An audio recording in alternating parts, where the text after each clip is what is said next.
Volte a insultar essa digníssima dama e serei obrigado a quebrar isso que o senhor chama de cara.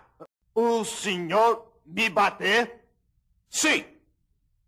Não será muito fácil. Não será muito difícil. O senhor está muito fraquinho. Nem tanto quanto pareço.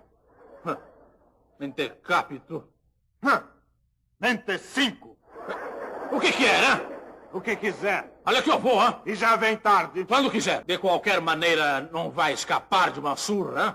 Nem quem não vai escapar é você, professorzinho. Ah, é? Ah, sim, vai ver que sim. Pois então, venha.